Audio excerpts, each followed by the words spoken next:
Here we go. Okay, I'm back. I was away for a few weeks, left this place because of the coronavirus, decided to travel while I could still could, and so I had a little bit of a vacation. Thought I would watch some films while I was away. I didn't. I had a great time, sat by the pool, and ate some great food, and sat with friends, and ran into somebody I worked with about 15 years ago. So that was exciting. Anyhow, there's not a lot happening here, as you can well imagine, like most places these days. The coronavirus has put a crimp into um, people's plans. And so far, our cinemas are still open here. You know, in China, maybe you don't know, China, the cinemas are closed. They've been closed since Chinese New Year, which was um, coming up now to almost 2 months now that they've been, no, it's only March, right? So it's 1 month that they've been closed. No, was it January? I can't remember. So they've been closed for a while. They've been closed since Chinese New Year. I can't even remember when Chinese New Year was. It seems like an age ago. But here they're still open, and what they do, if you want to go see a movie, you have to have a mask, and they have to take your temperature before they let you in. And very interestingly, I was there the other night at the cinema, and they took my temperature, and it registered 34.1 degrees. Yes, I am cold-blooded. And anybody who knows me would agree to that.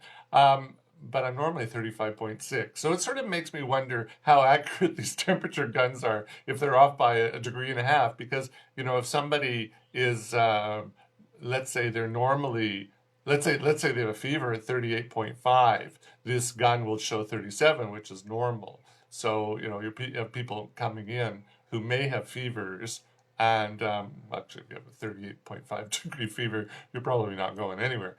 But you know, we can lower it down a little bit. That it's not an accurate test, but it makes them feel comfortable and makes other people feel comfortable. Also, they put people in alternate rows. You know, row A, row C, row E, row G, like that.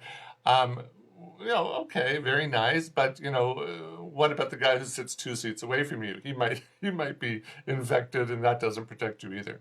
The other thing is that once the lights go out, you can take your mask off because who's going to know except the person beside you? I do take my mask off because I don't like wearing it, and it's interesting. Nobody buys popcorn anymore because that means taking your mask off. So that's what life is like here now.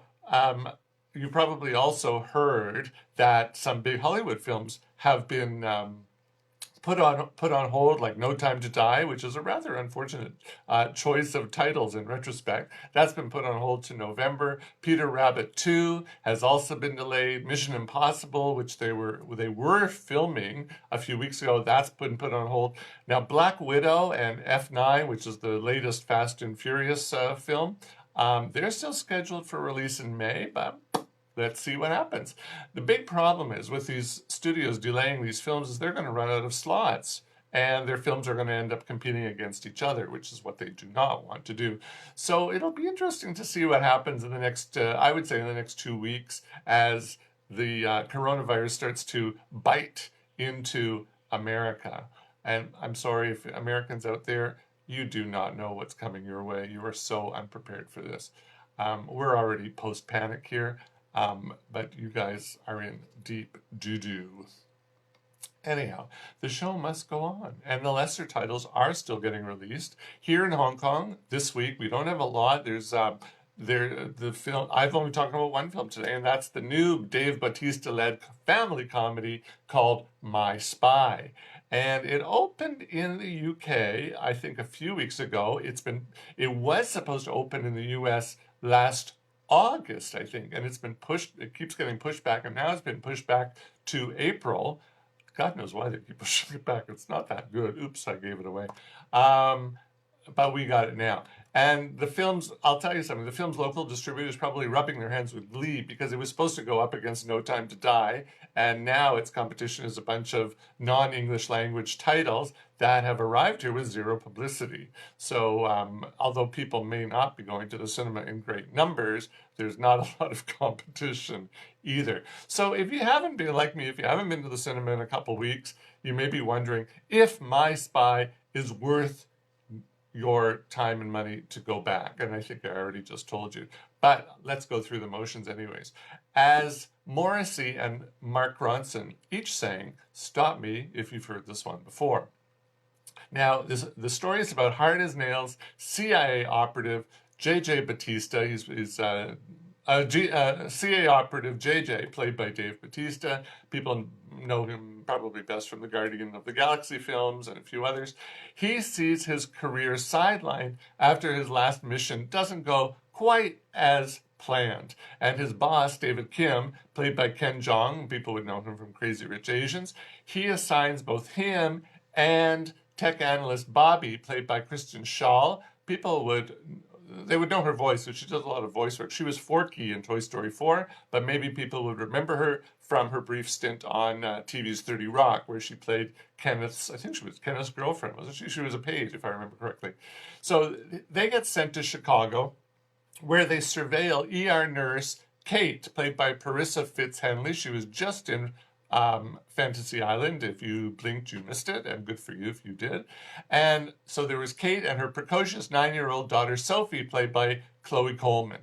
Now, Kate was married to a Russian mobster whose brother Marquez, played by Greg Brick, who was in Ad Astra, he is suspected of trying to get his hands on some plans for a dirty bomb that JJ was supposed to intercept during that messed up mission that I mentioned at the outset. Now, why a Russian would have a Spanish name and why the CIA would be interested in Kate and Sophie when they're living in plain sight, those things are never made clear, though the reason for the latter becomes obvious 30 seconds after JJ and Bobby plant cameras and microphones all over Kate's flat, and so little Sophie finds one of those bugs and traces it back to JJ and Bobby's base of operations, which is located in another flat in the same building. Now, with their operation busted even before it's begun, Sophie blackmails JJ into taking her ice skating and teaching her about spycraft as she tries to fit in with the cool kids in her class. And before long, she's matchmaking JJ with her mother, which all goes pretty well until Marquez shows up. That's all I'm going to say. This is completely predictable. You know where it's going 5 minutes into the movie. But where have we heard this one before? Well, Kindergarten Cop and Leon the Professional, to name just two films. This is formulaic, and the interesting thing is, okay, this film has been done, dozens, at least 3 or 4 times before, because Arnold Schwarzenegger did it in Kindergarten Cop. We have Dwayne Johnson did it. John Cena just did it in Playing with Fire, which was a horrible film. So these guys, these big buff ex-wrestler guys, all have to do these little kiddie family comedies for their careers. In fact, Batista even produced this film, so probably nobody else wanted to produce it, so he decided to produce it as well. Now, here's the thing. It's been done before. How do you screw it up? Yet, screwed up. This was really a bad movie. It requires audiences to check their intelligence at the door. It is beyond dumb. With the few jokes that it has, I actually laughed once, which was about 30 seconds into the film. There was a joke which I can't even remember now. I laughed. The rest of the film, not funny at all. Very few jokes hit the mark. There was cardboard characterizations, really sloppy, dare I say, amateurish direction from Peter Siegel, who did Second Act, the Jennifer Lopez film we saw last year. He did Anger Management, 50 First Dates. It's sort of amazing that, I don't know, maybe he turned off his brain for this one. I don't know what happened. Really amateurish direction here. In one scene, Kate gets some bad news in a phone call, and Sophie, who's standing directly behind her, says, "I've seen that face before." Now, does that kid have x-ray vision, or is she looking at a mirror that's invisible to see the reflection of her mother's face in the mirror?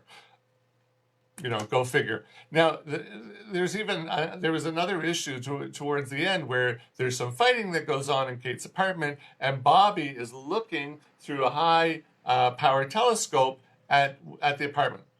Bobby's upstairs. How is she looking down when she's upstairs in the same building? I mean, this is filmmaking 101, and you screwed up twice, at least twice. So twice that I'm mentioning here. The film's one saving grace is Batista, who channels his Drax character from Guardians of the Galaxy to deadpan his reactions. He does that very, very, very well, and quite amusing, I gotta say. for this film. Now, unfortunately, he's not enough to make this film worth watching for 106 minutes, let alone even 16 minutes. It's really bad. Now, sure, you can argue that it's a family film and I'm not the target demographic for this, but it also contains some words that I wouldn't want a young child to hear. And there's one scene where a dismembered head goes flying through the air. I don't know, maybe these days kids are exposed to a hell of a lot more than I was at that age, but you know what? I don't know that I would want a 5 or a 6-year-old to hear those words. So here's my take on this. Do yourself a favor, stay home this week. My Spy is definitely not worth your time, it's not worth your money, and it's not worth risking your health over. That's it, My Spy. I haven't seen the other films because they didn't give us press releases for them. They didn't send out any information on them at all. So go figure. Next week I'm talking about The Hunt. I think The Hunt opens next week. I'm seeing it next week, but I think I'm talking about it too. And a Taiwanese film, which I saw last night. I think that's what I'm talking about next week. So hopefully we'll all be alive to meet again. Have a good week, a good weekend, stay healthy, and wash your hands, 20 seconds.